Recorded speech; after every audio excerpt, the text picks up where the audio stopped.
What's going on, everybody? So we are back today to talk a little bit about another problem in my lawn. It was so funny. The other day I had a comment. They said, man, you got a lot of problems in your yard. And I said, no, pretty much everybody has problems in their yard. I just happen to document all of it so that I can sit there and put my problems in all its glory out there for everybody to see.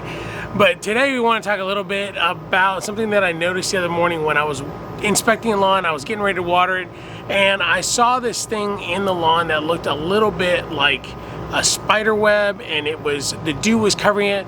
Turns out, as soon as I saw it, I knew what it was, and it was some sort of a fungus. Didn't know what it was at the time, and so I posted a picture of it on Instagram, put what I thought was out there. Turns out it was a dumb guess on my part, but luckily I've got a couple of people that got on there, and I'll post their names around here on the screen so that you can see who they are on Instagram. The one guy that really helped me out was a Pest and Lawn Ginger. Thanks, Ginger, for jumping in there and giving me some advice. And he basically pointed out that it's Dollar Spot.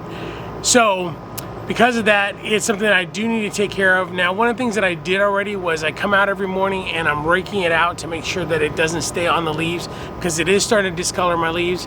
The other thing that I'm gonna do, and it's really important to do, is to add a bunch of nitrogen to the soil, because that will actually help push growth and push the fungus out of the plant. Unfortunately, I'm not really ready to do that just yet. It'll happen next week. But the first thing I'm gonna do is I went out to do my own and I ordered some fungicide. And what I'm gonna be using is a product called Propiconazole. And I just love that word, Propiconazole. You just wanna say it over and over and over. Propiconazole, Propiconazole. I love the word. So anyway, back to the program. What I'm going to be doing is I'm going to be spraying this out both in my lawn and in my brother-in-law's lawn, because I noticed it in both of our lawns. So we're going to do that this afternoon. We'll walk through the mix rate for me. One of the things that I'll go ahead and say this, and I'll probably say it again, and if I don't, just refer back to this section right here, is that please, for your lawn, read the label. Whenever you're putting down any kind of herbicide, fungicide, fertilizer, anything that you put on the lawn, make sure that you are reading the label and make sure that it is specific to your lawn and your needs. Do not do things according to how I do them, because I'm doing it for my lawn, not your lawn. Cool? All right. So let's get to mixing this product, and we'll talk a little bit more about how we're going to deal with this over the long run and how we're going to try and make sure that we prevent this from happening again, if at all. So the stuff we're going to be using today is this stuff, which is the Propiconazole. Again, I love that word. We're going to use it in my backpack sprayer.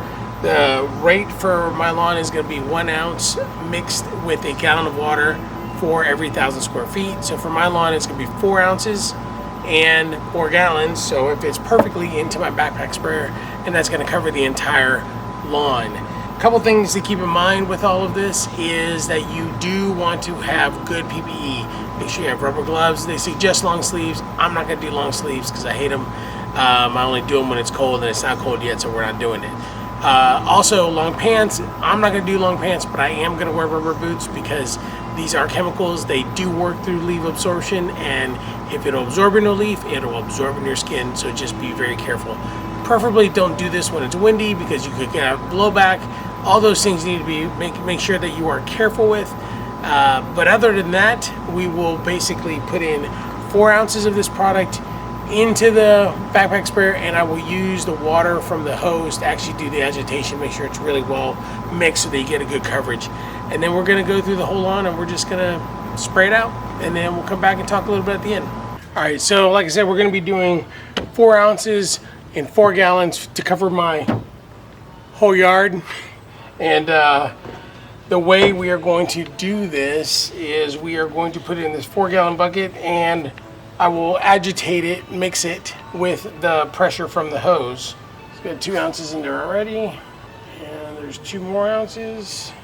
You don't need a surfactant with this, and for those of you that don't know what a surfactant is, it's basically, you can use dish soap if you wanted to, but it's a compound that's used to help things absorb or adhere to the leaf of the plant, but you don't really need that with this.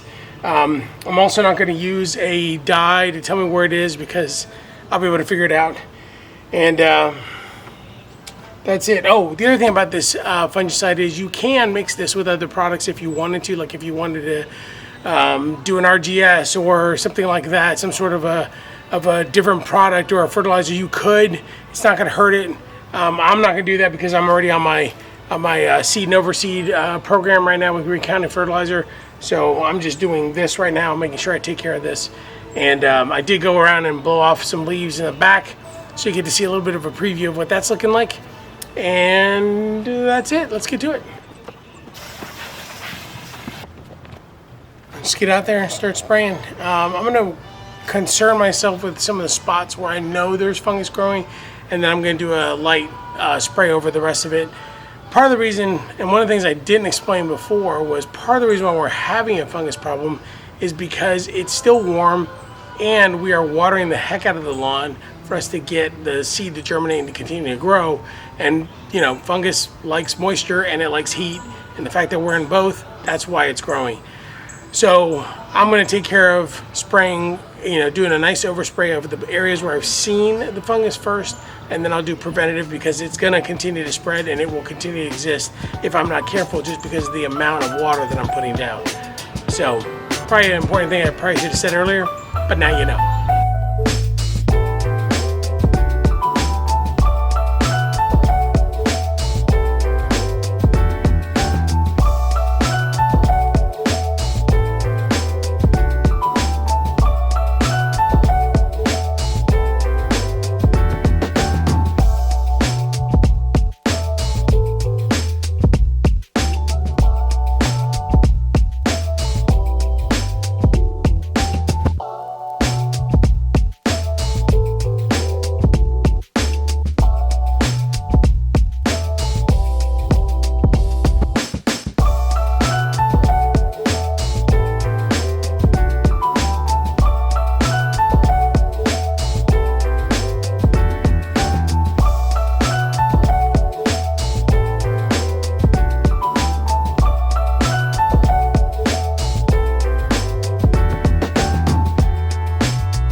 Let me just say that those boots are not meant for walking. They are super uncomfortable and they're hot, but you do what you have to do to stay safe.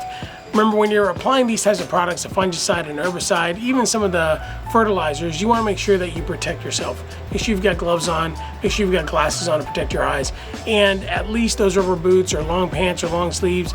I just don't like wearing long pants or long sleeves, so I'll wear the boots and the gloves and I'll be good to go. A couple of things to keep in mind with the Propiconazole. Love that word.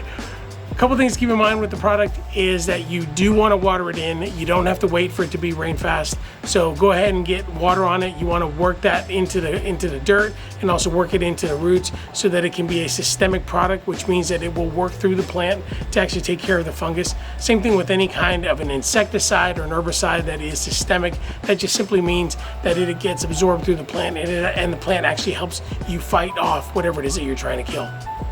So keep that in mind.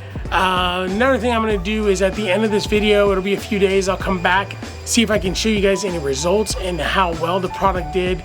Another consideration to keep in mind as well is that I will be coming back and applying this again in 10 to 14 days. This is not a long-term product. It's not going to work over an entire season. We're using this because we're trying to take care of an existing problem, and it only is really effective for about 7 to 10 days, up to 14 days. And in my case, I'm going to wait about 10 days and we're going to come back and reapply, simply because we are applying so much water to our lawn right now because most of it is new and we are trying to push that growth, that we want to make sure that we are doing something like this Propiconazole to actually help prevent additional fungus growth. So next week we're going to add some more nitrogen, and that's going to be our second application of the seed and overseed product from Greene County Fertilizer. So stay tuned for that. And other than that, I mean, we're letting this grass grow. You see the back lawn right now. It looks amazing. We are expecting pretty good rains in a couple days, so that of course makes me super nervous. But I'm keeping my fingers crossed that it's just a constant rain and not a torrential downpour, and hopefully that'll help my lawn stay intact. But I hope you guys are enjoying this whole process. I know I am, and I really do enjoy all the interaction. If you guys have questions or if you have comments, please feel free to drop those in the comments below. Also, you can email me. I have my email in the description. And if you like the video, don't forget to like. Don't forget to subscribe if you haven't done so already, and if I've earned your subscription. And if you want to take it one step further, don't forget to hit that bell and you will be notified of future videos. And I hope you guys have a wonderful and blessed week, and we'll see you soon. So I want to show how the Propiconazole worked, and it looks like it took care of most of this stuff. It did kill the grass a little bit, so I am going to have to like do some patchwork here, but I've got some stuff coming in that'll help with that. So that was one of the main areas right there. So all these little patches are from that Dollar Spot that just kind of killed it, and it was just so new. So we're going to take care of that today. We're going to do another treatment, and then I'll do some patchwork, and we'll do a video about that here coming soon. So stay tuned. Thanks for watching.